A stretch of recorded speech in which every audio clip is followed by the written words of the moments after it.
Hier, le musée du Bois ressemblait à un magnifique vieux bâtiment rassemblant quelques milliers d'œuvres accumulées depuis 1902.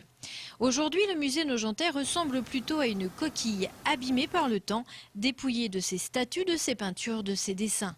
Avant que ne naisse le grand projet de musée Claudel, le nouveau conservateur a souhaité lancer une réhabilitation du site. Ainsi, depuis septembre, juste 2 mois après l'arrivée d'Yves Bourrel à Nogent-sur-Seine, les pièces se sont vidées de leurs œuvres. Il m'a semblé important, avant que la ville s'engage dans le gros chantier de restructuration et d'agrandissement du musée, de toiletter le musée du Bois Boucher, de rendre ses équipements plus conformes à ce qu'on attend d'un musée aujourd'hui, de telle façon que le public de Nogent et du Nogentais puisse être sensibilisé en premier lieu à l'intérêt des collections et en particulier aux œuvres de Camille Claudel.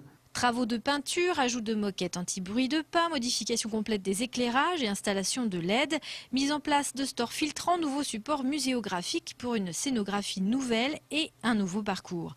Tout devant concourir à mettre en valeur les œuvres du musée.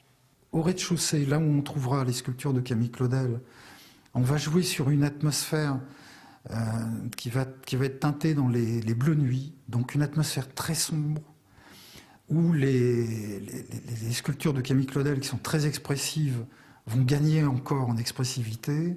Pour les salles du premier étage, on va se retrouver dans une atmosphère plus fin Second Empire, Troisième République, avec un rouge champ de bœuf, pour mettre en lumière vraiment toutes les pièces un peu officielles, un peu standards du 19e, en bronze ou en marbre.